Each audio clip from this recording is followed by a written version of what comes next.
it's funny when you add a little bit of money to a sport and you give some girls attention, what they can do with it. I think everyone should take a page out of our book and really put some more time and effort into women's everything. Welcome to Breaking the Glass Hockey Podcast. We're talking women's hockey from the PWHL to the NCAA. We will be talking with players, builders, coaches, and fans who have made this great game what it is today. Educate, empower, elevate. Let's go! Welcome back. Episode number 3. 3? Yes. Yeah. Episode number 3 or 3.5. Welcome to Breaking the Glass Hockey Podcast. Your host Brownie with my co-hosts Linda and Kelly, and we are here to talk women's hockey because I don't know if you guys are aware there was quite a little tourney this since we saw you last. But before we get to that, how are you guys doing? How's everybody feeling? Pretty good. You know, I mean, hockey overload, trying to manage March Madness, I guess. Oh, yeah, that right. weekend, I missed quite a bit of that. But I want to give a shout out to Lily and Elizabeth, who are our intro. And yeah. Hayes. Yes. For our intro, which, listen, before you start complaining out there, that was me cobbling it together on iMovie. It'll be a professional one once we get it, but we decided that anything was better than the three of us sitting here nodding our heads along to the music. So. And flipping our hair. Yeah, sassy, but she's still sassy. You know, we got Lily from Northeastern with her now famous quote, and like the shot heard around the world again and again that we keep hearing, which was so awesome, got so much attention. And then the very gracious Elizabeth Hayes, Kelly's offspring. That's weird. Giving us an intro. So more to come on that too. Yeah. All right. Well, let's start with our mea culpas. We only had one, and it wasn't really a mea culpa. We just couldn't remember her name. So the Penn State press conference was head coach Jeff Campersall with junior forward Tessa Janicki, who's the captain, and grad student Lindy Lobdell, who was the alternate forward and a defenseman, respectively. I don't know which player, Linda, that you were talking about, but I assume it was the grad student. Yeah, it was the player on the right. Yeah. Thanks for looking that up. I was looking back and I was like, did I have that right? Was it their other captain? But yeah, thanks for that, because I did say I would give it a shout out. Buddy, it's all about the team. Yep. You set it up, I tapped it in. So quickly with the PWHL, because we are still all about the NCAA on this episode. The standings pretty stagnant. Minnesota and Ottawa flip for 3rd and 4th. I think New York is officially eliminated, I believe, with only 5 games remaining. This week, New York is at Ottawa tonight. Tomorrow, Toronto at Boston at Agganis, and Montreal at Minnesota. And then Saturday at 1 is Boston's the quote-unquote home team versus Ottawa for the last leg of the takeover tour. They're at the Enterprise Center in St. Louis, which I heard was sold out like a week ago.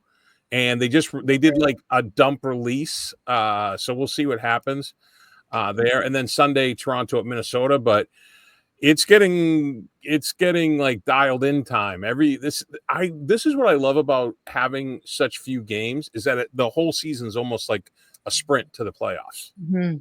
It's like a soccer season, right? Or it's like a season. I feel like it's a fall sport. Oh yeah. You know, as a winter sport person, it was such a grind and such a marathon, and then you watch your, classmates or friends playing soccer and field hockey and those fall sports where you lose one game and you're out.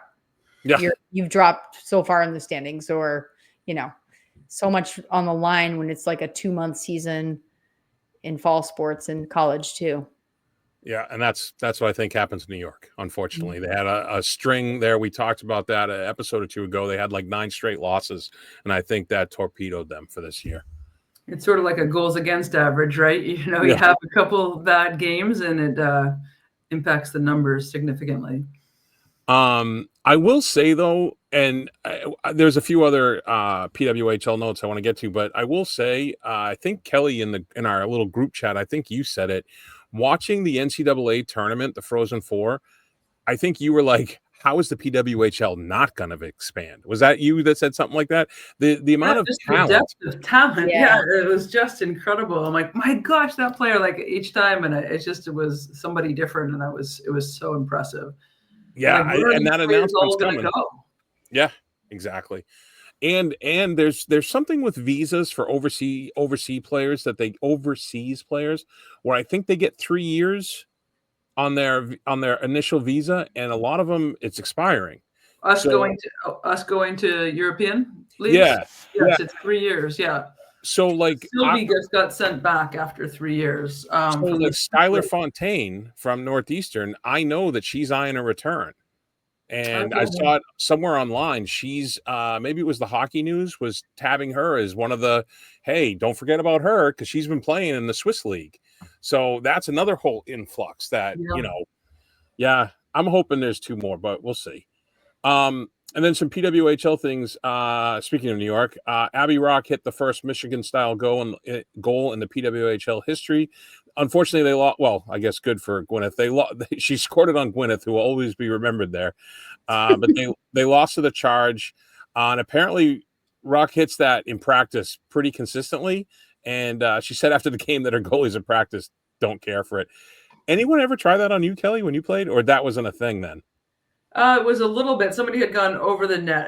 It's wicked. Yeah. Just Kel, completely- I feel like Vicky Sonahara used to do that. Oh yeah. Her and Schuler used to do something that they did when they were playing, like AA hockey in Scarborough or wherever they were playing for, and they call it the do it. And they go behind the net and they flip it up over, and the person in front will try to bat it in. Oh, nice. That's something like that, maybe. This is what brings out the tomahawk. I mean, let's be honest. It just feels utterly disrespectful. Like, let's do this properly. That's Kelly Billy Smith. Yeah, really had a lot of good ideas. Actually, I liked him. But one thing about that goal, though, is just again blowing up through all channels and social media, and even while you're in on ESPN watching the coverage of the NCAA is just everywhere. And again, it's so great for the sport. So these types of things that happened in a game naturally, but just really bring the attention to it. Hey, they call it the Michigan. Maybe Michigan should add women's hockey. Yeah, I was going to bring that up. I didn't know when I was going to bring that up today. The amount of players from Michigan. Oh, yeah. It's crazy. And the infrastructure's there. Yeah. I will get to, I have a Michigan story in my plus coming up at the end. Tessa Ward, when I talked to her a while back, she told me that Skylar Irving, her first few days of practice, she attempted a Michigan on Frankel in one of her first few days, and they were like, "Who is this kid?" So Aaron chop her down. Shout out Skurs, huh? What did Aaron do? Chop her down? I think Tessa might have done it. I don't think Frankel. I think Frankel was just like, take care of my light work. I think was probably the reaction.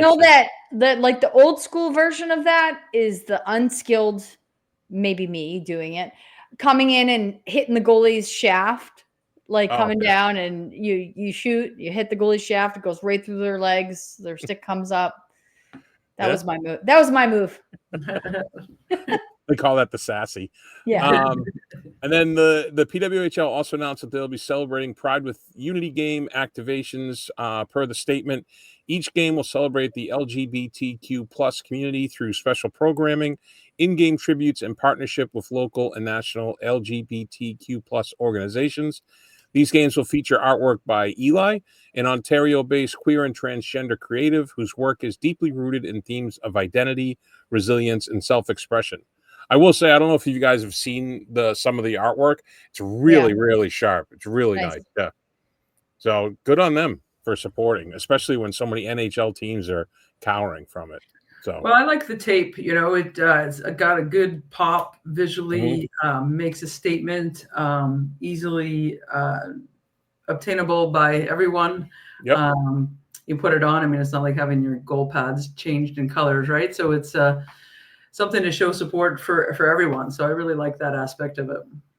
Yeah. The whole hockey is for everyone. The PWHL actually means it. So that's nice. All right. So let's get to the NCAA. I feel like we needed a sound effect after that statement. Don't Work on it. get me going on the sound effects, buddy. I still have them all available. He wants to play with his toys. Yeah. Before we get to the games, so we have some what'd you call it, Linda? Homework? No. Cleanup? Homework. Yeah, no, you called something. I forget. Housekeeping. That's what it was. So Minnesota Duluth forward Caitlin Kramer was named the NCAA Rookie of the Year. 18, 13, 31 in 39 games played, and she was also third in the WCHA in penalty minutes, which is my kind of player. She took more faceoffs than anyone else in the league, and she won 54.6 for the season. She was also named the HCA Julie Chu Rookie of the Year. You guys stop me. I'll just buzz through these if you have anything. Wisconsin goalie Ava McNaughton won NCAA Goaltender of the Year, and if you watch the games, you understand why. She led all goalies with a 1.17 goals against and was second with a 947 save percentage. She was recently named to the Team USA roster for the World Championships and was named the AHA Goaltender of the Year. Wisconsin head coach Mark Johnson was named AHA Coach of the Year for the 5th time. Cornell defender Ashley Messier, her dad played in the NHL, but not the Messier you're thinking of. She has entered the portal and will play next year at Minnesota Duluth. Sorry. Over her time at Cornell, she put up 14, 37, 51 in 107 games played, has represented Canada in multiple tournaments, and is considered a very responsible defender with big shot blocking ability. And then lastly, the Patty Caz goes to Wisconsin forward Casey O'Brien. The Milton, Mass native becomes the 6th Badger to win the award and leaves Madison a now 3-time national champion. So good on her, and it's always good to see a Masshole represent at the highest level. I love that part of it so much. She's But a Masshole. I think, those guys stay in the Midwest after they get out there, but we'll see. Yeah. Mark Johnson, WCHA Coach Yep. of the Year. Just correcting that quickly. Oh, did I say? I said AHA. You said AHA, but you just carried it down from the other I sentence. get into the Just AHA. housekeeping again, but want to correct it. WCHA Coach of the Year. Messier, I heard, is Messier's cousin. So I don't know if it's I just know that Mark was not her mom dad. or dad, second cousin, but I did hear that on a broadcast. So there is a relation there. That's obviously probably what everybody thinks, and maybe that's incorrect. I didn't fact check it. I just heard it on TV. Yeah, the commentator talking. It is awesome to hear the name, and it's funny. I don't know. It is cool. I worked with Mark for years, especially when he was with the Rangers, and just to hear the name, like your whole ears perk up and everything. Why don't you text him and ask him if that's his cousin? It's funny cousin. with Messier. When I was up at my sister-in-law and father-in-law both graduated Dartmouth, and we go up there for homecoming every year. And this year there was a women's game in the afternoon, Friday afternoon, and it was Brown. So it was Brown at Dartmouth. And I said to Lori, I go, I'm going to this game. She's like, what do you mean? I'm like, what if Jerome is there watching Jade? So not only that, but then I'm looking at the Dartmouth roster, and there's a Messier.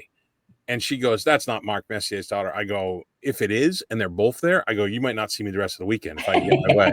And she's like, oh my God. But yeah, neither one were there, and that's not Messier's daughter. But yeah, Mark has younger kids. I don't know how old they be now, 10, 12-ish type thing. And then he's got an older boy that played hockey in juniors. So you can text him and ask him about Ashley. A kid I coached ran into Messier's son, and his name is like Lion. Lion. That's it, Lion. Yeah. I used to make Lions equipment too. It was really fun because I got to put his name on the cuff. There you go again, bragging. So cool. It's really I fun. love when Kelly. Make somebody's day, Linda. You know what it's like when that new gear arrives. Yeah, that's right. So yeah. funny. I have to say something about this transfer on the portal and everything. It was so completely bizarre for me to hear you're talking about this awesome athletes of playing in the NCAAs and playing for a particular team, and then the announcers talking about it as if everybody's going to get a drink of water after their shift, that they're going to be transferring and playing for another team that's in the NCAAs. Like, this sounds so foreign to me, and it really just gives my head a shake. I mean, back in the day, to transfer, you'd have to give up a year's eligibility and sit out a year. I mean, it was a real commitment. I think we're setting a really bad precedent that let people change at a whim. And, talking with some of these college coaches too, like, how do you recruit? How do you build a team? How do you build a culture? How do you prepare, from this season's success and take it into the next year's when you don't know what you're going to have? Linda, you would know, you were in that role, but it must be tremendously frustrating.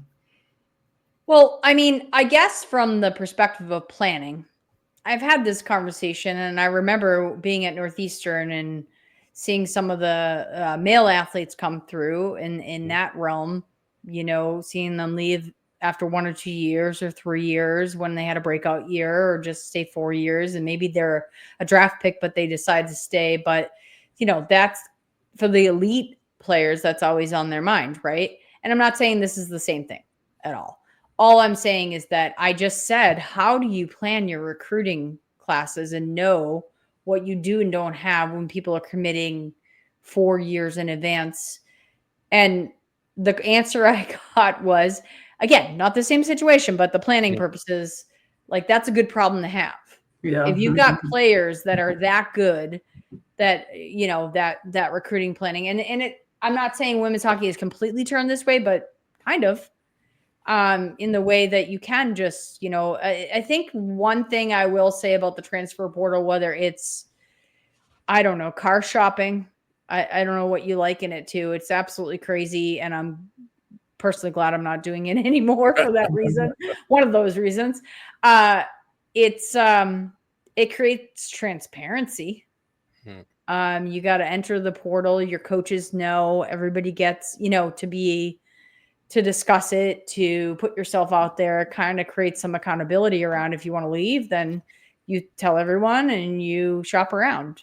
Versus sneaking around doing it behind. Right. Yeah. Which I'm sure probably happens to some degree. I'm not speaking for anyone. I'm just saying, I know what it was like before there was a transfer portal, and there definitely was, well, what would happen? Would you take me? My friend is kind of unhappy at this school. Do we have any openings? That kind of stuff. So, I mean, who knows what the reason is for leaving? What year is she again? I know they were fifth year. Some of the fifth years, you can't go to Ivy. You can't play the fifth year. So that's the thing. It's an Ivy, and you can't play the fifth year. And there are certain reasons. But Kelly, you're not wrong. I mean, there are freshmen and sophomores jumping in that portal and being like, "Oh, Ohio State's got some openings. I want to win a national championship." Right. Not that you could say that Cornell didn't vie for that and probably created a great experience. So maybe the Ivy thing is a little different, but definitely something to jump into in the future. And I think I've asked Carp about it, and he said there's no surprises in the portal. It's not like, it's not like one day you're like, oh, hey, Layla Edwards is in the portal. It's not like that, Exactly. It's usually a conversation. The kids, and nowadays they have to think of themselves as that's their brand, that's their company. And with the NIL money, if you're not getting the NIL money where you are, and you can get the NIL money somewhere else, I understand it. I mean, what if you blow out your knee and your whole career's over? So that's another part of it too. But I understand with both sides of it for sure. I mean, I think every scenario creates something different, but you're definitely not wrong, Kelly. I mean, it is such a foreign thing to think about, because back in the day, I mean, you had to think, I don't want to sit a year just because I want to change schools. Right. But it's a topic to be continued, because it's on the things that I would like to bring someone into summer stuff. But bring someone in who knows way more than we do. Yeah, for sure. My other random thought is, are gone are the days of getting the team tattoo, right? Risky. Get a whole string of them on your backside. Just make sure they spell it properly. That's right. It's my only advice. All right, so let's get into the NCAA. So we had the first game was Cornell versus Ohio State, 5:00 puck drop. You want me to just go through my notes and you guys chime? Is that how we're? Yeah, I'd say paraphrase it. Paraphrase it. So Ohio, I thought Ohio jumped out of this like they were shot out of a cannon. That McKenna Webster, holy smokes, can she absolutely fly? Oh, there's a perfect example of the portal. So she transferred because where did she transfer from? She was at Wisconsin, right? And she transferred to Ohio State. Is that correct? wherever she transferred from, which I can't think of right now, they didn't offer field hockey. That's Ohio right. State has field hockey, and she can play both, and she's an All-American in field hockey. And got invited to U.S. field hockey camp. Right. So there's a justified, right? But man, can she skate? Her edge work, at one point she circled the offensive zone, and I don't think she took a full stride, just shifting her body weight. It was unbelievable. And I'm like watching that, and I'm like, there's not a single guy I can skate with that can do that, myself included. Yeah, the first goal, she possessed it around the entire zone before setting up Joy Dunn, and then tucked home the rebound. And then Brooke Disher doubled it up, and it looked like it was going to be a rout, but Cornell would not roll over. Lily DeLande, I believe, got Cornell on the board, and then Caitlin Jochums, that was the she took an absolute cannon shot and just blew that one home. That was awesome. And this one started getting super chippy after that. I don't know if you guys saw Nadine Muzzerall just reaming out the players on the bench. Did you guys? I don't know. She was like one by one. Which yeah, time? well, after they took like 3 successive penalties, and she was tapping them each on the head. And then Webster again, one woman cycle in the offensive zone. She shut up Joy Dunn 3-2. And then traffic in front and a point shot. Joy Dunn again on the doorstep for the tuck, 4-2. And then shout out to Ohio State's goalie, Amanda Thiele, who I believe is a freshman. Holy smokes, did Cornell throw everything in the kitchen sink at her, and she shut the door, and Ohio State advances to the final. That was the first game Friday.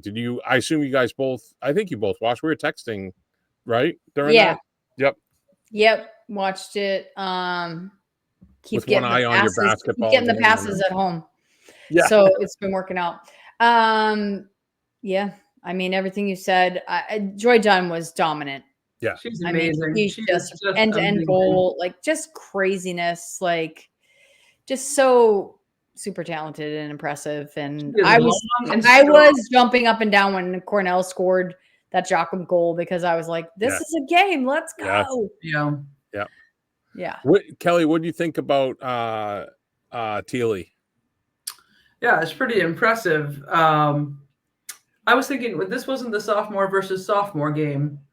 The 2 sophomore goalies, you said she was freshman? I thought she was a freshman. I could be wrong, but I thought she was a freshman, and the Wisconsin goalie is a sophomore. I think that was the final, freshman versus sophomore. Okay.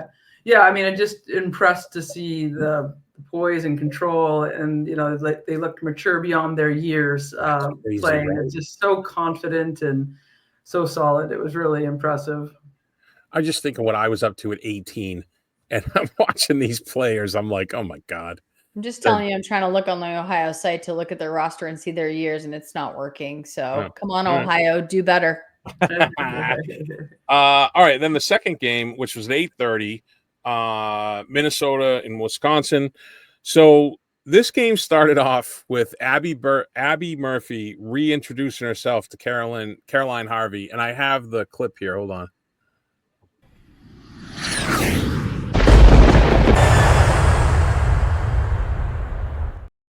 And yes, to those listening, I figured out how to do sound effects because there was no sound on that clip. Just an absolute, like, that's a 5-minute major in the NHL. That was unbelievable. But she got the 5, right? Because I actually missed the beginning of that game. I missed that. Yeah, she did get the 5. Yeah. I don't know why she wasn't tossed, because it was head contact. Because I've seen players in Hockey East get tossed for less than that, but maybe they understood the importance of the player. But the importance, and the refs were like, "Oh my God, we're like 3 minutes into this game. What are we going to do? Throw out their top player?" I have no idea the conversations that go on, when they're in the replay. Yeah. But that was crazy. But Wisconsin killed off the major, and then Peyton Hemp scored almost like within a few minutes afterwards. But then Wisconsin on the power play late in the period, Layla Edwards, who was like, I'm going to take over this game. And that was her first goal, to shorthanded also, which tied it up going into the first intermission. The opening 3 minutes, Wisconsin what was a 3-on-1, and Caroline Harvey puts it home to make it 2-1. Oh, and I don't know if you guys heard the AJ on the thing kept calling her KK. Yeah. And I was like, why is she calling her KK? I looked it up. Her younger sister couldn't pronounce Caroline when she was a baby and called her KK. So that's where the nickname came from.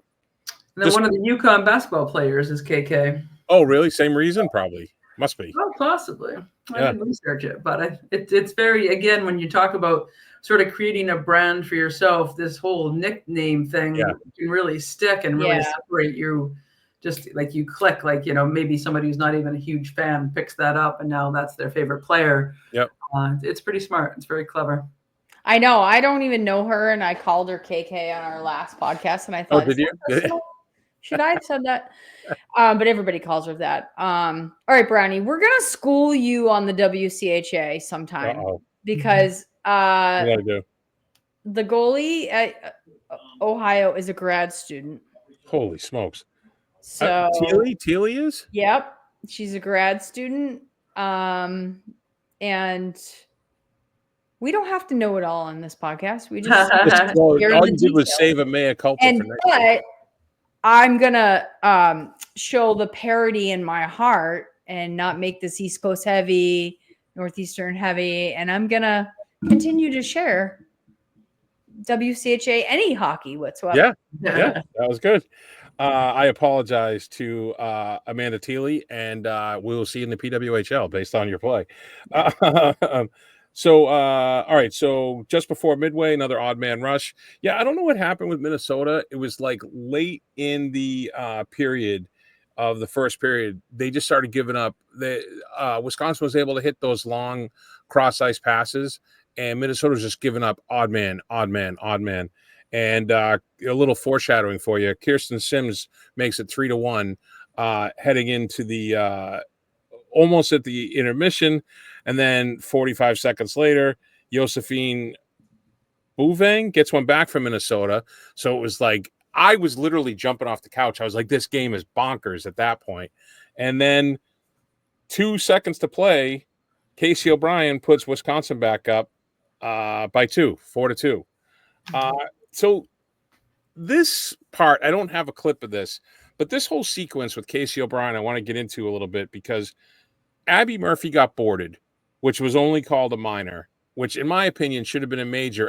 And at the very least, it should have been a 5-on-3 when the other player came over and chopped her when she was on her knees.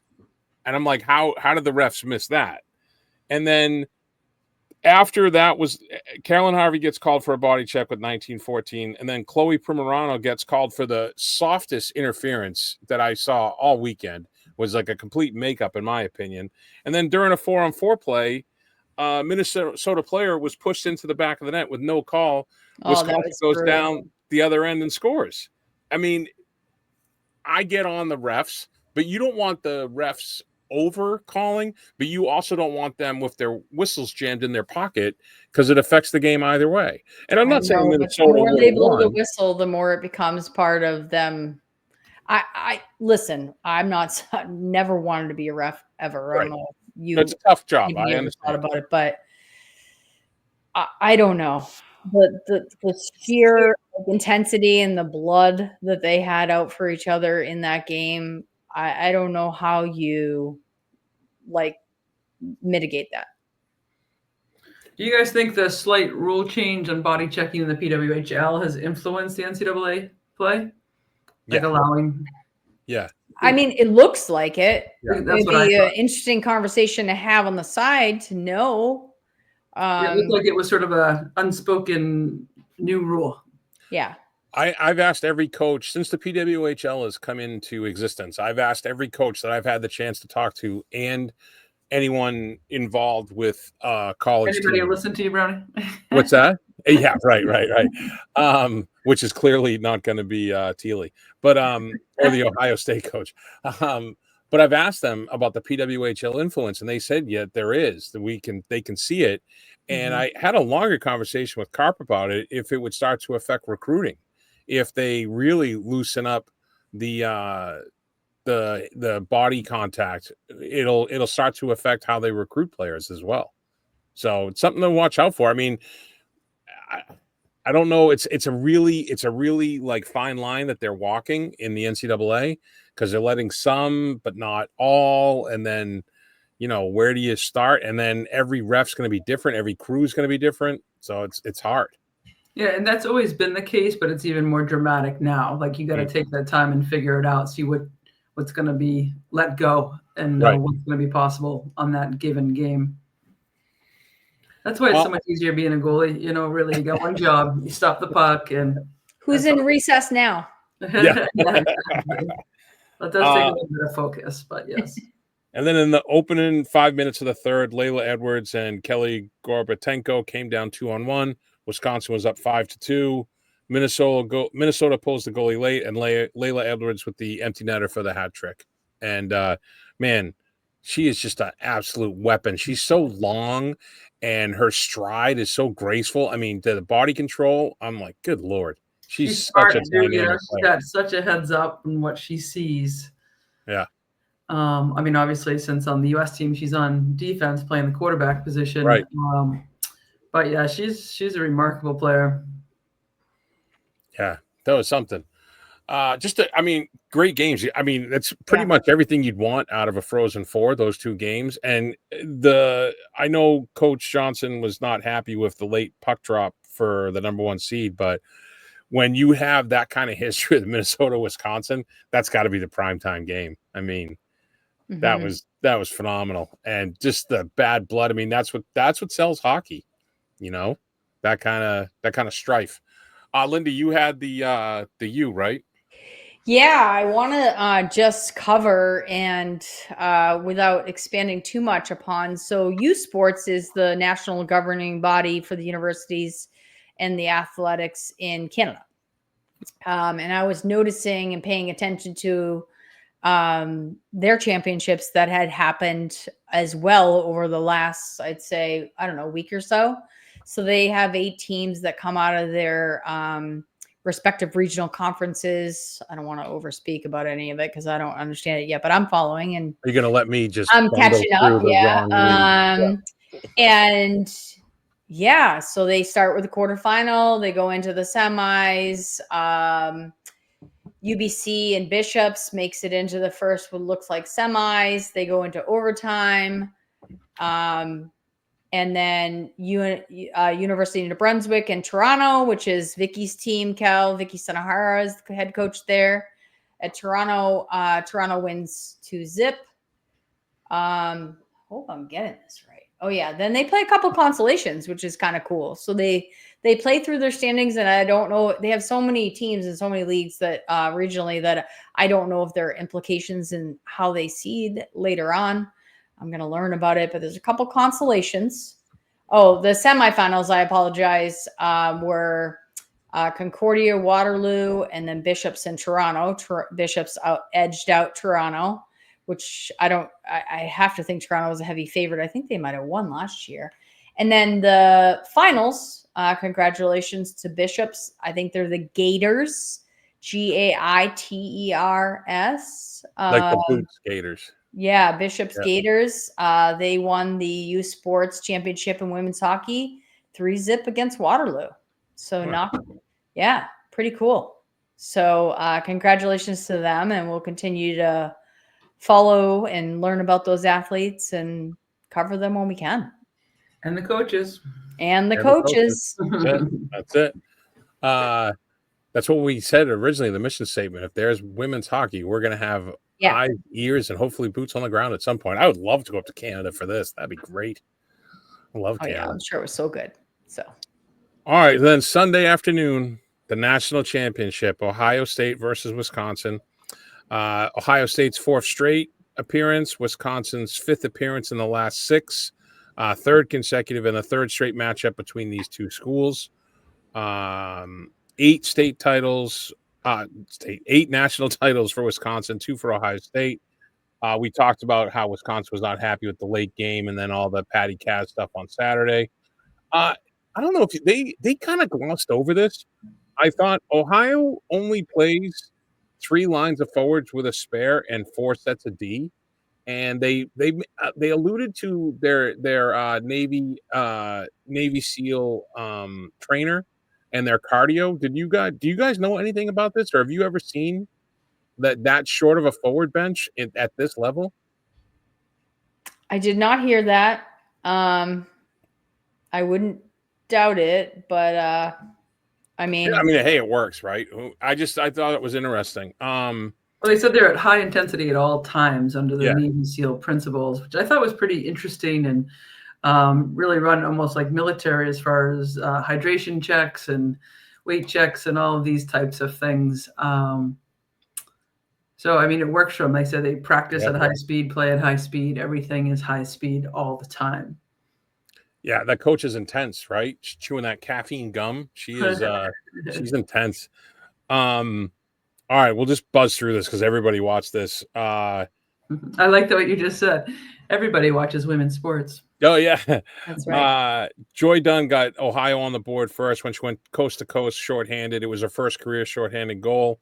But then, of course, 12 seconds later, Layla Edwards finishes off a 2-on-1. She kept it 1-1. With 5 minutes to play, Ohio, Sloan Matthews came down the off wing, and she went far side, high corner, just tucked it over the shoulder. Just a snipe city right there. And then in the second period, 10 seconds in on the faceoff, McKenna Webster behind the net, low to high. She finds Emma Peschel with a cannon, and Ohio's up 3-1. At this point, it was all Ohio for about 5 solid minutes, and I'm like, holy smokes, Wisconsin's going to get the doors blown off. But nope. Kirsten Sims, cross seam pass to Caroline Harvey with a drop knee one-timer from the high slot, 3-2.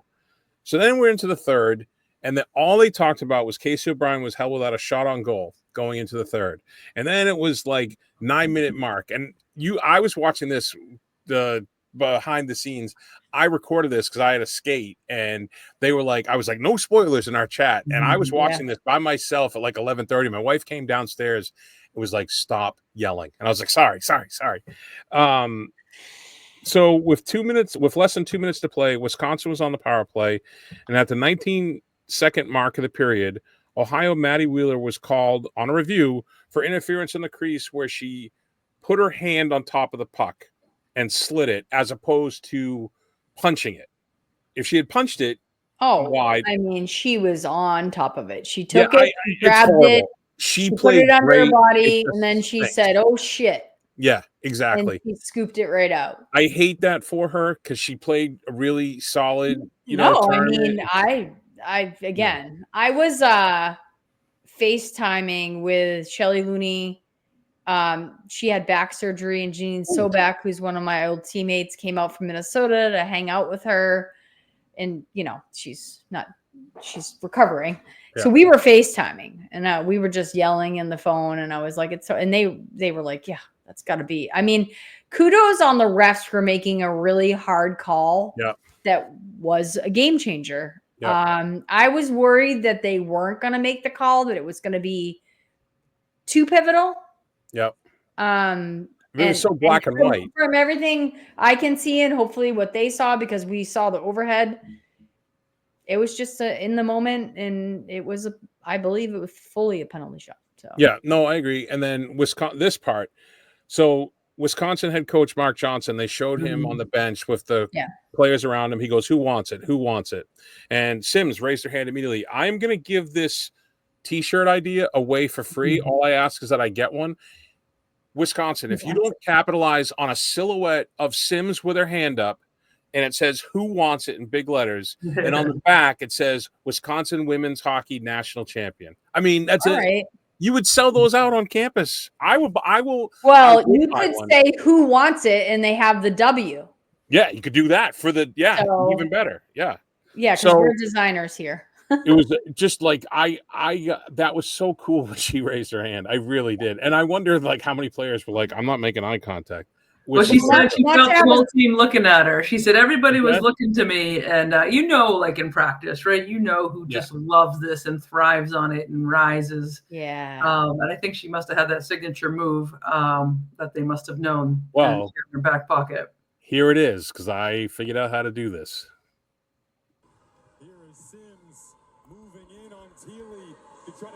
championship game. Oh, what a move! She does!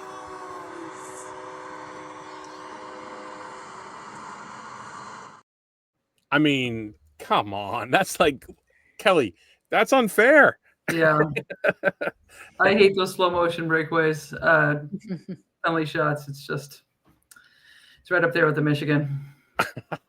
I would have fallen over 3 times trying to handle like that. So that ties the game up. That was with 19 seconds left in the third. And so, of course, you go in overtime. Ohio had some chances, and when they got denied, I was like, oh, I know. I figured it was going to be O'Brien because they made such a big deal about her not getting a shot on net. But instead, it was Lacey Eden down the right wing. The rebound went to Sims, and she puts it home. 4-3, done and done. I mean, what a game, though. I mean, if you watch that game and you don't want to watch more women's hockey, then I don't know what to tell you. Listen, when you finished at 11:30, I was still up, and that's really late for me. But I had so much adrenaline, and obviously there was tons of basketball on. Yeah. But I was, if you're a fan and I know the crowd was electric. I think, I had this up earlier. I can't remember what they said the attendance was. About 4,000 or so. Yep. Sounded way more. It did. I had a great text with Jackie Crum, who's the assistant at Wisconsin, longtime assistant, friend of mine from back in the recruiting days. I just couldn't help myself but to send her a congrats, especially after I saw a video of her jumping up and down the bench, almost crying. Happy moments. And she said the crowd was electric. And she said, I just can't believe all of this. I can't. She said, I want to read it because I asked her if I could read it, first of all. Yep. She said, 12-year-old me would never believe where women's hockey is today. I'm so grateful to be a part of it. And I have my girls experience and think, hey, this is normal for women's hockey. So she's got 2 young girls. Oh, that's great. And then she sent me a picture with her and her husband and the little banners and stuff. So, hopefully we'll get Jackie on and we'll chat with her about all that. Maybe we'll dig in a little bit on how these players, are going to be teammates in a couple of weeks, but they were tossing each other across the ice. But it's so cool. Great moment. Awesome. Maybe a future episode or a future discussion about women's attendance, easily oversold there. Can we move that to Excel? I mean, we did it for the Beanpot. Yeah. Well, they need a Linda, Mary, and Kelly that live out there to do it. We can travel. Oh God, that's not going to go over well in this house. Just a wonderful tournament.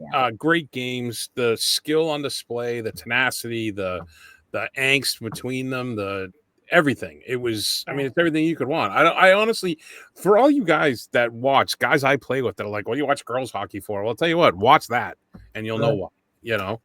And also the importance of the coverage, like not only the camera angles and the lighting and the level of professionalism, but again, like having somebody like AJ Malesko calling the game, speaking from the heart, not only just a great announcer, but also a very accomplished hockey player. But I just really enjoyed listening to her. I mean, for any game, it's so nice to have that connection to like this high level of women players. It is so comforting. You just said like there was a comfort, right? Like if you know AJ, or you probably do, right? She's doing NHL and she's talking so knowledgeably about the players in the sport, but also just saying like she's been there, done that in these situations. And then you got Paige Capistran and Angela in the studio, and again, let's do the women everything here.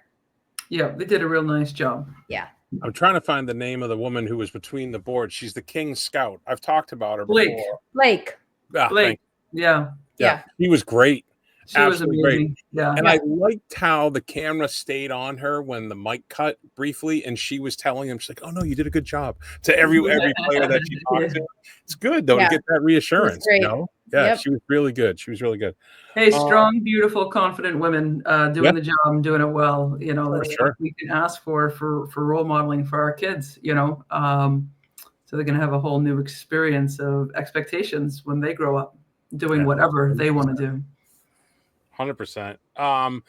I feel like I almost feel like we should kind of skip some of these other segments because we're at 45 minutes. I don't want to, with it being so positive, I think we should hold the do better, hold the dump and change, and just do our plus minus if you guys have. Do you guys have plus minus? Well, I think I just pretty much said my plus. Yeah.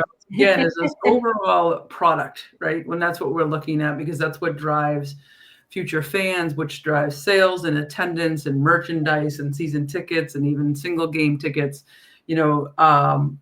as a product, starting with the athletes, but all the way through the whole thing. That is a major plus. Drawback, it's a short time, which probably elevates the level of play. But now with the PWHL, we have the exposure to this level more often. But just really outstanding. I would still like that to be a 3-game series between those two. Well, that's what I mean. You could have more, right? So, I know. That'd have been great. Yeah. That'd have been great. Linda, you have, or you want me to go? You can go. All right. I just want to give shout out to this. So the Eastern Michigan Eagles had their inaugural season in the ACHA W2. So I guess that's like a D2 kind of for the ACHA. So this was their first season. They rolled with 8 skaters and 2 goalies for the entire year. And the team was made up entirely of freshmen. They finished the season 21-1 with their only loss coming in their pool play finale at the ACHA W2 National Tournament. They'll be moving to ACHA W1 next season. And when asked about playing the entire season with 8 skaters, Captain Sam Sitterly commented, "I'm not going to say it was fun, but it got us this far." So shout out to the Eastern Michigan Eagles. Good on you. And listen, it's a hotbed of hockey. Why it's not tapped into, I don't know. So that was my plus. I just want to give them some shine. You have a minus? Well, I could. Hockey, why isn't it tapped into? That's your minus. Yeah, why is it not tapped into? And then I'm going to make my minus the NCAA website, like that was going to be in our do better.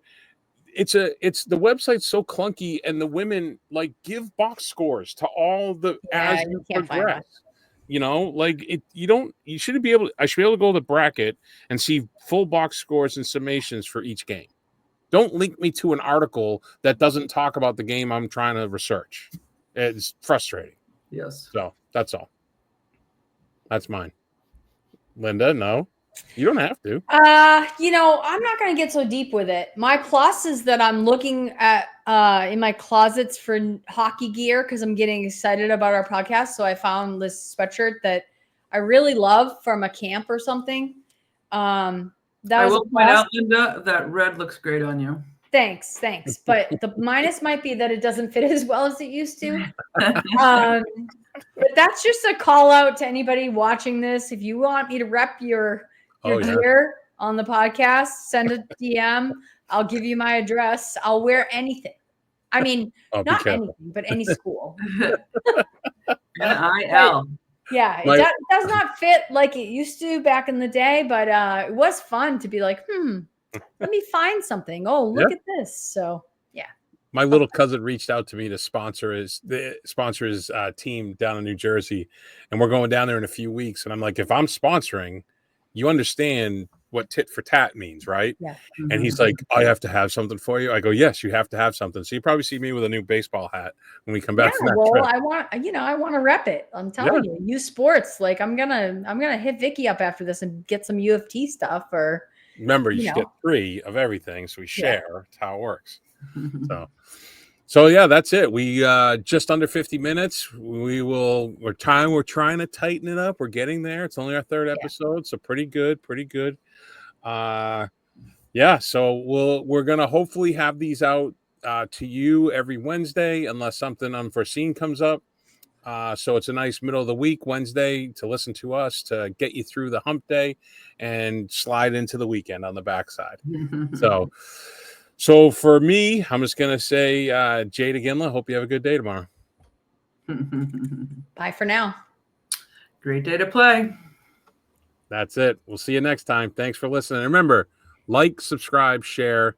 If everyone listening tells, I don't know, 100 friends, we'll be fine. Just 100. Yeah, Just that 100. engagement, we're calling for that. We want to know, what do you want to hear? Who do Yeah. you want to see?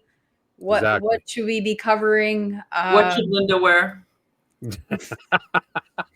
Sketchy, scary. Yeah. That was great. All right. Well, we'll see you next time. Thank you for listening. Bye, guys. Awesome.